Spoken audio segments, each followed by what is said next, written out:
Hello guys, welcome to my channel. Okay, आज हम पढ़ने वाले हैं संघवाद और उसकी विशेषताएं, मतलब क्या होता है संघवाद, किसे कहते हैं। साथ में हम पढ़ने वाले हैं, जैसे कि आपको बोर्ड पे दिख रहा है, इसके लाभ और इसकी हानियां, मतलब संघात्मक व्यवस्था जो है वो उसके फायदे क्या होते हैं और उसकी हानियां क्या होती हैं, यानी संघात्मक व्यवस्था किसे कहते हैं। तो संघात्मक व्यवस्था हम किसे कहते हैं, जहां पर केंद्र और राज्य, यानी हमारी केंद्र सरकार और राज्य सरकार में शक्तियों का बंटवारा होता है। शक्तियों का बंटवारा का मतलब केंद्र को अपना काम करना होता है, जो भी काम केंद्र को दिया जाएगा वो अपना करेगा, और राज्य अपना काम करेगा जो भी उन्हें दिया जाता है। और आप देखते भी हो, इसीलिए हमारे यहाँ पर इसका बंटवारा आप किसके एग्जाम्पल से देख सकते हो, हमारे यहाँ जो सूचियां बनती हैं उसके एग्जाम्पल से हम देख सकते हैं कि केंद्र को अपने काम दिए जाते हैं और राज्य को अपने काम दिए जाते हैं। केंद्र अपने हिस्से का काम करता है, राज्य अपने हिस्से का काम करता है। जैसे घर में बंटवारा कर देते हैं ना कि अब आप अपनी इसी ये वाला काम करना है, आपको ये वाला काम करना है, इस तरह काम का बंटवारा कर दिया जाता है केंद्र और राज्यों के बीच में। ये संघात्मक व्यवस्था का एक फीचर है। अगर हम बात करें संघात्मक व्यवस्था में लिखित संविधान होते हैं, जबकि हमारे यहाँ पर बात करें तो अलिखित संविधान भी बहुत सारे देशों के हैं। ठीक है, जैसे इंग्लैंड का अलिखित संविधान है, लेकिन भारत का क्या है, लिखित संविधान है। तो लिखित संविधान संघात्मक व्यवस्था की एक विशेषता होती है। तीसरी विशेषता क्या होती है कि संविधान को सर्वोच्चता दी जाती है। सर्वोच्चता मतलब सबसे ज्यादा मान जो दिया जाता है वो संविधान को दिया जाता है, यानी हमारे लिए सर्वोपरि जो होगा वो संविधान होगा। जो संविधान में लिखा है वही हमारे लिए लागू भी होगा। संविधान ही सब चीज में लागू होगा, संविधान से ही हमारा देश चलेगा। ठीक है, अगर हम चौथे फीचर की बात करें तो इसमें राज्य व केंद्र में विवादों का भी बंटवारा होता है। विवादों का मतलब जो भी विवाद होते हैं वो देखे जाते हैं। जैसे नदी का विवाद है, अगर किसी राज्य से नदी बह रही है तो वो विवाद किसका है, तो राज्य का विवाद है। जीएसटी का है तो वो किसका विवाद है, केंद्र का विवाद है। ये सारे विवादों का बंटवारा भी राज्य और केंद्र के बीच में किया जाता है।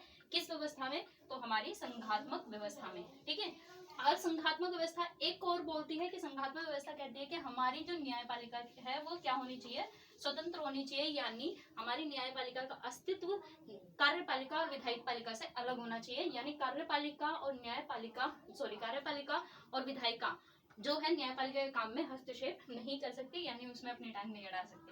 और हमारे यहाँ पर कठोर संविधान, जो कि हमारे यहाँ पर नहीं है, क्योंकि हमारे यहाँ लचीला भी है और कठोर भी है, लेकिन संघात्मक व्यवस्था ऐसा कहती है कि कठोर संविधान होना चाहिए। अब संघात्मक व्यवस्था की लाभ क्या है, क्यों हमने संघात्मक व्यवस्था अपनाई थी। तो संघात्मक व्यवस्था का सबसे पहले लाभ तो यही है कि काम जो है वो डिस्ट्रीब्यूट हो जाता है। अब काम डिस्ट्रीब्यूट होने से क्या होता है कि काम सबको डिस्ट्रीब्यूट हो जाता है। जब कामों को हम बंटवारा कर देते हैं, जैसे कि घर में अगर हम काम दे दें, मान लो एक बहुत ज्यादा बर्डन वाला काम है, उसे अगर हम डिस्ट्रीब्यूट करके करेंगे तो वो शायद जल्दी भी हो जाएगा और सही तरीके से भी हो पाएगा।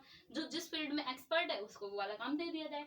तो इसी तरह संघात्मक व्यवस्था कहती है कि कामों का विभाजन कर दो, काम को बांट दो। कार्यपालिका का काम कार्यपालिका करेगी, विधायिका का काम विधायिका करेगी, न्यायपालिका का काम न्यायपालिका करेगी। अगर विधायिका का काम न्यायपालिका करेगी तो भाई ऑब्वियसली गलत करने वाली है और ढंग से होने वाला भी नहीं है, इसीलिए काम का विभाजन किया जाता है संघात्मक व्यवस्था में। दूसरा क्या होता है, न्यायपालिका स्वतंत्र रूप से काम करती है। देखो, अगर न्यायपालिका स्वतंत्र नहीं होती तो क्या होता, कार्यपालिका अपने मनमाने तरीके से बिल बनवा लेती या विधायिका अपने मनमाने तरीके से काम करा लेती, और कार्यपालिका और विधायिका दोनों न्यायपालिका पर दबाव डालते। जो हमारे मौलिक अधिकार हैं वो सरकार के आड़े आते तो हमारे मौलिक अधिकार भी छीन सकते थे। अगर स्वतंत्र नहीं होती न्यायपालिका तो न्यायपालिका स्वतंत्र है, इसीलिए आज जो कार्यपालिका और विधायिका जो है जो भी गलत करती है उसमें न्यायपालिका एक्शन ले पाती है। ठीक है, ये किसके कारण, तो संघात्मक व्यवस्था के कारण। अगर संघात्मक व्यवस्था नहीं होती तो ये पॉसिबल नहीं होता। स्कीम को, अगर कोई भी स्कीम लॉन्च की जा रही है, कोई भी अगर हम योजना बना रहे हैं, तो क्या होता है संघात्मक व्यवस्था में, पहले एक राज्य में लॉन्च कर देख लेते हैं कि इस राज्य में ये चीज सक्सेसफुल हो रही है, लोगों के काम आ रही है। अगर उससे सही काम हो रहा है तो उस स्कीम को हम फिर पूरे देश में लागू कर सकते हैं। अब इसकी कुछ हानियां, क्योंकि हर चीज के सिर्फ लाभ या बेनिफिट्स ही नहीं होते, उनके कुछ नेगेटिव पॉइंट्स भी होते हैं। जैसे हमारे कुछ अच्छी बातें हमारे अंदर और कुछ बेकार बातें हैं, तो ऐसी हर प्रणाली के अंदर कुछ अच्छा होता है तो कुछ बुरा होता है। तो इसमें भी कुछ हानियां हैं इसकी। जैसे हानियां हैं कि देखो, राज्य व केंद्र में क्या होगा, दोनों में चुनाव होते हैं हमारे यहाँ। राज्य के स्तर पर राज्य के चुनाव होते हैं, केंद्र के स्तर पर केंद्र के चुनाव होते हैं। पता है ना आपको, दोनों तरह के चुनाव होते हैं हमारे यहाँ। तो इन दोनों चुनावों में जब अलग अलग चुनाव कराए जाते हैं तो उनका खर्चा बहुत ज्यादा हो जाता है। खर्चा ज्यादा होने की वजह से महंगी प्रणाली पड़ जाती है। नीतियों पर खर्चा ज्यादा होता है, नीतियां बनाई जाती है हमारे यहाँ, और हमारे यहाँ पॉलिसीज आपको पता है कि सिर्फ केंद्र ही नहीं बनाता, राज्य स्तर पर राज्य भी बहुत सारी पॉलिसीज बनाते हैं, केंद्र स्तर पर केंद्र भी बहुत सारी पॉलिसीज बनाते हैं। अब ये सारी पॉलिसीज सक्सेसफुल हो ये जरूरी नहीं है, तो पॉलिसीज तो बनाई जाती हैं, इम्प्लीमेंट कैसे होती है, तो हमारे यहाँ पर प्रॉब्लम क्या है कि पॉलिसीज तो बन जाती है लेकिन उसका इम्प्लीकेशन अच्छा नहीं होता, इम्प्लीमेंट अच्छे से नहीं हो पाती है। हमें पॉलिसीज तो हम बहुत अच्छी बनाते हैं, सुझाव अच्छे देते हैं, अच्छी पॉलिसीज बनती है हमारे यहाँ, लेकिन उनको जो लोगों तक वो सुविधाएं पहुंचनी चाहिए वो लोगों तक नहीं पहुंच पाती है। यानी ये जो नीतियां हैं वो बहुत ज्यादा खर्चीली हो जाती है, क्योंकि नीतियां ज्यादा बनती है तो खर्चा भी ज्यादा होता है। कर प्रणाली हमारे यहाँ पर जटिल है, जो कि थी भी और अभी भी थोड़ी बहुत है, क्योंकि जीएसटी को लेकर भी लोग जो है कंफ्यूजन में रहे थे कि जीएसटी क्या है, कैसे हम टैक्स देंगे। तो कर प्रणाली हमारे यहाँ बहुत जटिल रही है शुरू से ही। जटिल का मतलब होता है मतलब ऐसी जो समझ में नहीं आए, ठीक है, तो जटिल रही है कर प्रणाली शुरू से ही हमारे देश में। तो ये संघात्मक व्यवस्था की हानि है। क्षेत्रवाद पर ज्यादा जोर दिया जाता है, केंद्र अपने क्षेत्र को ज्यादा जोर देता है, राज्य अपने क्षेत्र को ज्यादा जोर देते हैं, जो मंत्री जहां से होंगे वो उस क्षेत्र पर ज्यादा जोर देंगे, तो क्षेत्रवाद को ज्यादा बढ़ावा मिलता है। ये कंप्लीटली संघीय व्यवस्था, संघात्मक यानी संघीय व्यवस्था पर पूरा ये टॉपिक था कि लाभ क्या थे, हानि क्या थी, होती क्या है संघात्मक व्यवस्था। तो आई होप सो आपको बहुत अच्छे से समझ में आई होगी। तो आगे चलते हैं। इसके बाद हमने जो पढ़े थे, क्या पढ़े थे, तो हमने पढ़े थे कि संशोधन किस किस तरह हो सकते हैं। एक तो साधारण विधेयक आता है, एक विशेष आता है और एक संविधान संशोधन वाला आता है, ठीक है, ये सब हम पढ़ रहे थे। तो देखते हैं, दक्षिण अफ्रीका से लिए थे ना हमने, जो कि हम पढ़ रहे थे, मैंने डिटेल में नहीं बताया था, तो आज डिटेल में भी बता दिया है। तो दक्षिण अफ्रीका से लिया गया है संघात्मक व्यवस्था। तो देखते हैं अभी कि हमारे जो बिल होते हैं यानी संशोधन जो होते हैं वो कैसे कैसे होते हैं। तो 3 तरह से संशोधन होते हैं। संशोधन 3 तरीके से होते हैं आपके यहाँ पर। संशोधन यानी हमारे देश में संशोधन 3 तरीके से होते हैं। एक तो साधारण बहुमत से, एक विशेष बहुमत से, एक विशेष से भी विशेष बहुमत से होते हैं, ठीक है। यानी साधारण बहुमत से पहले समझ लेते हैं, जो कि सिंपल बिल कहलाते हैं। सबसे पहले हम समझते हैं साधारण बहुमत से कैसे होते हैं। साधारण बहुमत से या सिंपल बिल जिसे कहते हैं, ओके, क्या कहते हैं हम इसे, सिंपल बिल। क्या कहते हैं भाई गाइस इसे, सिंपल बिल। तो साधारण बहुमत से कैसे होते हैं ये बहुत बार हम रिपीट कर चुके हैं। सबसे पहले बिल या तो लोकसभा या राज्यसभा में लाया जाएगा। कहाँ लाया जाएगा भाई बिल, कोई भी अगर कानून बनना है सबसे पहले प्रस्तुत किया जाएगा या तो लोकसभा में या फिर राज्यसभा में। कहाँ पर भाई, पहले या तो लोकसभा में या राज्यसभा में। लोकसभा और राज्यसभा में 50% + 1 यानी 51% से अगर वो पास हो जाता है तो वो पास मान लिया जाएगा, फिर अगले सदन में जाएगा, या अगर राज्यसभा लोकसभा से चला तो राज्यसभा में पहुंचेगा, और राज्यसभा से चला तो लोकसभा में पहुंचेगा। यहाँ भी वही चाहिए, 50% + 1 चाहिए। अगर यहाँ से भी इससे पास हो जाता है फिर ये आगे जाएगा किसके पास, तो देन लास्ट में हमारे प्रेसिडेंट के पास जाएगा।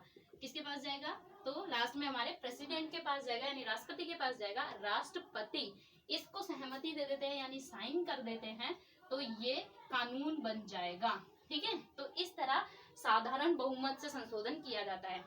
समझ में आएगा इस आपको। अब विशेष बहुमत से देखते हैं कैसे किया जाता है।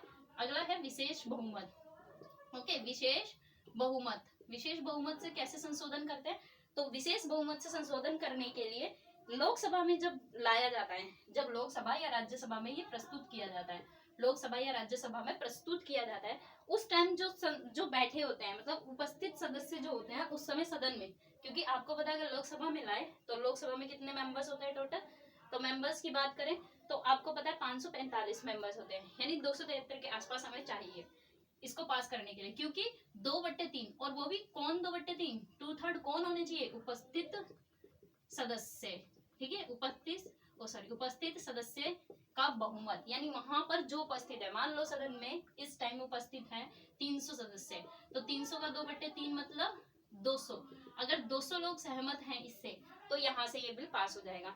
अब लोकसभा से ये कहाँ गया, मान लो राज्यसभा में गया, लोकसभा से कहाँ गया, राज्यसभा में। तो राज्यसभा में यही कंडीशन लागू होती है कि जो भी उसके टोटल होंगे और उस दिन जो भी उपस्थित होंगे, 2/3 लोग जो भी उपस्थित होंगे, 2/3 उपस्थित सदस्य होंगे, अगर वो लोग पास कर देते हैं तो यहाँ से भी ये पास कर लिया, यानी पास माना जाता है। इसके बाद आपको पता है ये कहाँ जाता है, प्रेसिडेंट के पास। किसके पास जाता है, तो प्रेसिडेंट के पास। अगर वो साइन कर देता है तो यहाँ से भी क्या माना जाता है, ये बिल पास माना जाता है, और पास मानने के बाद ये क्या बन जाता है, कानून बन जाता है।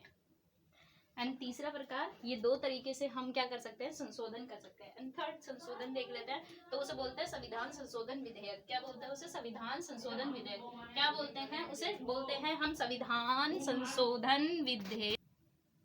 थर्ड क्या था, थर्ड था संविधान संशोधन विधेयक। कैसे लिया जाता है संविधान संशोधन विधेयक। तीसरा, जो तीसरे प्रकार का विधेयक है उसमें क्या होता है, इसमें संशोधन कैसे किया जा सकता है, तो विशेष बहुमत होना भी जरूरी है। विशेष बहुमत के साथ साथ यहाँ पर 1/2 राज्य की सहमति चाहिए। मान लो केंद्र के लेवल पर कोई भी बिल लाना है तो उसमें 1/2 राज्य भी सहमत होने चाहिए, यानी आधे राज्य अगर सहमत है तो उस बिल को पास किया जा सकता है और प्रेसिडेंट के साइन के लिए भेजा जा सकता है। साइन करते ही वो कानून बन जाएगा। ओके गाइज, तो आपको ये सब कैसा लगा प्लीज कमेंट्स करके जरूर बताइए। एंड शेयर एंड लाइक जरूर कीजिए, सब्सक्राइब भी कर लीजिए, बेल आइकन भी दबा लीजिए ताकि अगर कोई भी नई वीडियो आती है आपको तुरंत ही नोटिफिकेशन मिल जाए। Thanks for watching my channel.